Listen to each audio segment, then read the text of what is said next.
ऋषिजी उमेर र पैसा भन्ने कुरा त न केटा मान्छेलाई न केटी मान्छेलाई तपाईँ महँगी नायिका हो, कति लाख लिनुहुन्छ एउटा चलचित्रमा अभिनय गर्दा? 5 लाख 10 लाखसम्म अभिनय गरेको पैसा नेपाली निर्माताहरूले दिएका हुन्। हजुर हजुर पहिला त मैले आज हेर्नुहोस् जुन टाइममा गर्थेँ अब त्यसलाई महँगी भनौँ के भनौँ कति पैसा लिनुभयो एउटा चलचित्रमा अभिनय गर्दाखेरि? यति नै भनेर त म भन्दिनँ। सुरुवातमा कति लिनुभयो?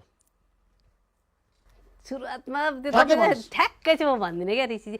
केटी मान्छे ठ्याक्कै बताइदिनुहोस् न। त्यो उयो नसोध्नु तपाईँ एज पनि नबताउने, विवाह कुरा पनि नबताउने, उमेर- अनि चलचित्रमा अभिनय गर्दाखेरि लिएको पारिश्रमिक पनि नबताउने। ऋषिजी उमेर र पैसा भन्ने कुरा त न केटा मान्छेलाई न केटी मान्छेलाई कसैलाई सोध्नै हुँदैन एक्चुअली। तपाईँले सोध्नु भयो र म भन्दैछु नि त।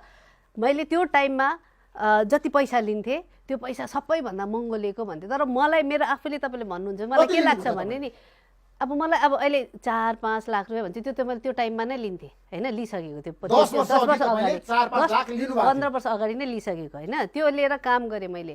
अनि जसलाई जुन निर्माताहरूलाई लाग्थ्यो कि यसलाई यति पैसा दिएपछि चाहिँ त्यो हाम्रो वसुली हो, यसलाई यति दिनु सक्छ भने जसले मेरो कलाको कदर गर्नुहुन्थ्यो, मेरो कदर गर्नुहुन्थ्यो, उहाँले मलाई दिनुभयो र गराउनु भयो र आजसम्म पनि गराइराख्नु भएको छ।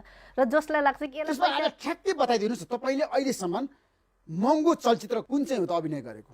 त्यो त अब त्यो टाइममा मैले जति गरेँ सबैमा नै मलाई उहाँहरूले त्यो हिसाबले नै पैसा दिनुभयो। मेरो जुन हिसाबमा जुन रेट थियो सबै जुन गरेँ त्योले गर्दा मात्रै गर्थेँ मैले होइन। तपाईँ राय